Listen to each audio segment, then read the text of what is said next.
Hello, ഇന്നൊരു വാട്ട ഈറ്റിനിടെയാണേ. രാവിലെ തന്നെ ഒരു ഗോതമ്പിൻ്റെ പത്തിരിയും പിന്നെ മുളകിട്ട മീൻ കറി ഉണ്ടായിരുന്നു. അതും കൂട്ടി നല്ലോണം കഴിച്ചു. പിന്നെ ഒരു 10 മണിയായപ്പോൾ പേരക്ക വാങ്ങി വെച്ചിട്ടുണ്ടായിരുന്നു. അപ്പോൾ പേരക്കയും കൂട്ടി ഇങ്ങനെ മുറിച്ച് കടിച്ച് തിന്നു. ചോറ് തിന്നുന്നതിൻ്റെ ആക്രാന്തത്തിൽ ഞാൻ വീഡിയോ എടുക്കാൻ പറഞ്ഞു. ഫോട്ടോ വെച്ച് അഡ്ജസ്റ്റ് ചെയ്താൽ കേട്ടോ.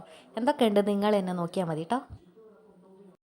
വൈകുന്നേരമായപ്പോൾ ഞാൻ കുറച്ച് കോളിഫ്ലവർ പൊരിച്ചിനും അതും ഒരു ഗ്ലാസ് പാലും. നല്ല മഴയത്ത് ഇത് രണ്ടും കൂടി തിന്നാൽ നല്ല സുഖം. എന്താ സുഖം. അങ്ങനെ മഴയൊക്കെ പെയ്യുന്നവരാണ് അമ്മേൻ്റെ വക സൂപ്പർ മാർക്കറ്റിൽ ഓഫറുണ്ട്, പോയിട്ട് വരിയെന്ന് പറഞ്ഞു. അങ്ങനെ പോയപ്പോൾ അവിടുന്ന് കുറച്ച് അല്ലറ ചില്ലറ സാധനങ്ങളൊക്കെ എടുക്കുന്നതിൻ്റെ കൂട്ടത്തിൽ ചിക്കൻ നഗറ്റ്സിന് ഓഫറുണ്ട്. അപ്പോൾ പിന്നെ ഒരു പാക്കറ്റ് അങ്ങ് എടുത്തു.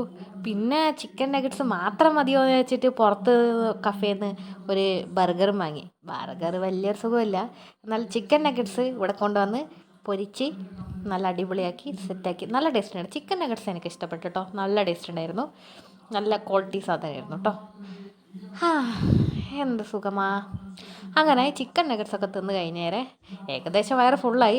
പിന്നെ അമ്മ കർക്കിടക കഞ്ഞി ഉണ്ടാക്കിനോ. വെരി ഹെൽത്തി അല്ലേ, കളയാൻ പറ്റത്തില്ലല്ലോ. അപ്പോൾ അതും കൂടി കഴിച്ചു. അപ്പോൾ അത്രയേ ഉള്ളൂ. Bye bye.